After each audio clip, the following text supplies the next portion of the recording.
दुर्गाज किचनमध्ये आज आपण लाल मिरचीचं आंबट गोड लोणचं बनवणार आहे। त्यापासून 4 प्रकार बनवू शकतात तुम्ही। तर व्हिडिओ न स्किप करता पूर्ण पहा। आपल्या चॅनलला लाईक शेअर आणि सबस्क्राईब करायला विसरू नका। या ठिकाणी 100 ग्राम आपण लाल मिरच्या घेतलेल्या आहेत। मिरच्या ह्या टणक असू द्या, म्हणजे फ्रेश अशा पिकलेल्या मिरच्या घेऊ नका। याला उभी चीर मारून ना मधून एक एक काप आपण याला पाडून घेणार आहेत आणि याच्यातले बी काढून टाकणार आहेत। जास्त तिखट नाही होणार म्हणून। जर तुम्हाला तिखटपणा आवडत असेल तर तुम्ही बिया तशाच राहू द्या।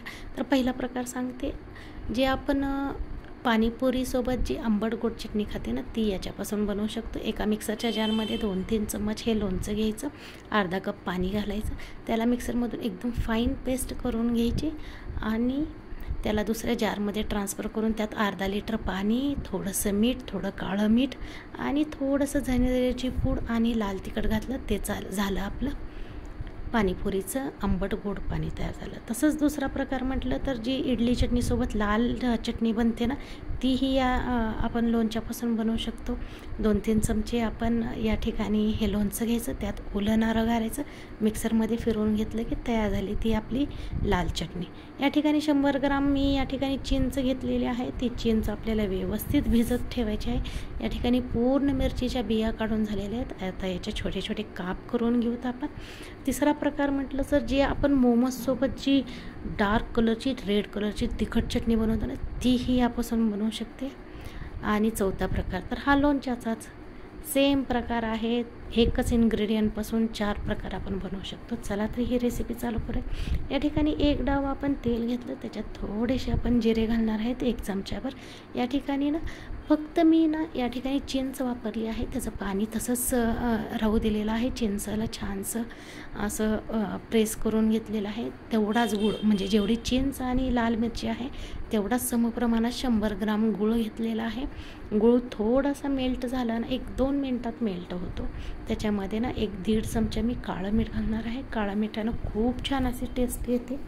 आणि 1 चमच्याभर खडे मीठ या ठिकाणी आपण घालू। हे सर्व आपण एकजीव मिक्स करून घेऊ। आता या ठिकाणी ना पूर्ण आपल्याला गॅसचा फ्लेम ऑफ करायचा आहे। गॅस चालू नाही ठेवायचा। कढईच्या गरमीनं हे मेल्ट होऊन जातं, चिंच गूळ सगळं एकजीव होतं।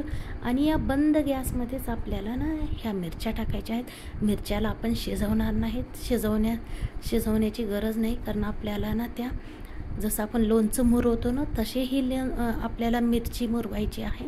आता या ठिकाणी मला थोडंसं हे घट्ट वाटतं, तर जे चिंचचं पाणी माझं उरलेलं होतं ना, ते याच्यात आपण वापरणार आहेत। या ठिकाणी 1 चमचे धने जिरे पूड आणि चतकोर चमचा मी बॅडगी मिरचीचं कलरसाठी तिखट घालणार आहे, कारण हे ऑलमोस्ट तिखट तर असणारच आहे, त्यासाठी जास्त तिखट घालण्याची गरज नाही।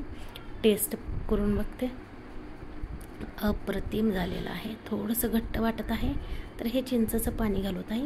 आणि या ठिकाणी आता गॅस चालू करायचा आहे। आपण जर पाणी तसंच घातलं आणि तसंच भरणीत भरून ठेवलं तर याला बुरा येण्याची शक्यता आहे। त्याच्यामुळं पाणी घातल्यानंतर गॅस चालू करायचा आहे। आता गॅस बंद केला आपण। थोडंसं थंड झालं की याच्यामध्ये अर्धा लिंबाचा रस आपण टाकणार आहेत। हे थंड गॅसमध्येच करणार आहेत आपण, गॅस नाही आपण या ठिकाणी चालू करणार। हे झालं आपलं लोणचं एकदम रेडी। 1 लोणचं आणि 4 प्रकार। हे थंड झाल्यानंतर आपण या बाउलमध्ये याला ट्रान्सफर करू आणि खायला तयार आहे। 3-4 दिवसानं तुम्ही याला खाऊ शकता। अप्रतिम अशी डिश आहे। असंही खूप सुंदर हे आंबट गोड लोणचं लागतं। नक्की ही रेसिपी बनवा आणि आपल्या चॅनलला लाईक शेअर सबस्क्राईब करायला तर विसरू नका। अगदी सुंदर लोणचं आहे, गुजराती स्टाईलचं हे लोणचं आहे, डेफिनेटली बनवा।